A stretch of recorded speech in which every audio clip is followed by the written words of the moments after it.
Hello po sa inyong lahat mga ka-crypto. Ako po si Pinoy Crypto Trader at sa video na ito ay atin pong pag-uusapan ang aking technical analysis dito po kay Solana ngayon pong April 7 taong 2025. At ayan, nakikita natin dito na tulad po ng mga cryptocurrency na ating na technical analysis kanina ay bumuo na rin po itong si Solana ng isang malaking bearish candlestick. Ayan. At ang nangyari po rito ay tumagos na po siya. Tuluyan na po siyang tumagos o nabasag niya yung major support natin dito sa 115.94. Kaya nagkaroon po tayo ng isang bearish breakout dito. Kaya yan po yung nagdudulot ng kanyang bearish momentum sa ngayon. Kaya mukhang magpapatuloy pa siya sa kanyang pagbagsak sa presyo dahil dyan. Pero ngayon is meron pong sunod na major support natin dito sa presyong 100.48 or psychological price threshold po ito ni Solana. Yan, nasa $100. Ngayon kasi kung mababasag po ito ay ayan, mababawasan na po yung kanyang triple digits na presyo. Magiging 2 digits na siya. Kaya isa itong psychological support. Kaya ayan. Pero kung sakali man na nabasag ito, ayan, kung sakaling nabasag ang ating psychological support na ito, is babagsak po siya dito sa sunod na support natin na nakaabang dito sa $89.32. Ayan. Ang 115.94 na dating major support natin dito ay nagsisilbi na po ngayon itong isang resistance.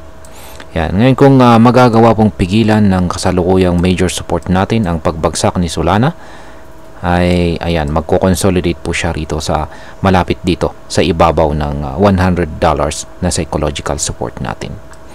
Ngayon is kung sakaling makakabalik man itong si Solana dito sa ibabaw ng 115.94, ayan, possible po na ipagpapatuloy niya yung kanyang pag-angat sa presyo. Pero ayan, mukhang hindi po siya makakaangat kaagad kasi may harang na naman sa 124.54. Kaya medyo mahirap para kay Solana na makaranas ng isang price surge kung sakaling nagkaroon po or kung sakaling nabawi ng mga bulls yung momentum ng market ni Solana. Pero sa ngayon is makikita po natin dito na bearish po ang momentum ng market ni Solana. Ayan po, kulay red yung ating Hall Street indicator at ganun din yung ating mga QQE bars dito.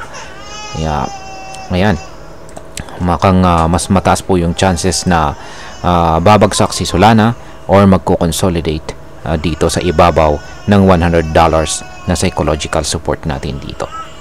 Kaya ayan po yung babantayan natin dito. Yung tututukan po natin ngayon dito kay Solana is kung ano yung magiging impact, ayan, or kung ano yung mangyayari dito sa ating support zone natin dito na 100.48 kung sakaling bumagsak po rito kapag tumama na po rito ang presyo ni Solana.